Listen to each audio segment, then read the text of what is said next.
தமிழகத்தில் பள்ளிகளுக்கு அக்டோபர் 6ஆம் தேதி வரை காலாண்டு விடுமுறையை நீட்டித்து பள்ளிக்கல்வித்துறை உத்தரவிட்டுள்ளது. நடப்பு கல்வியாண்டில் பள்ளி மாணவர்களுக்கு காலாண்டு தேர்வு தொடங்கி நடைபெற்று வருகிறது.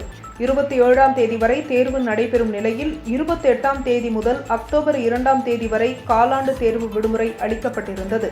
5 நாட்கள் மட்டுமே காலாண்டு விடுமுறை விடப்பட்டிருந்த நிலையில் இதற்கு ஆசிரியர்கள் எதிர்ப்பு தெரிவித்தனர்.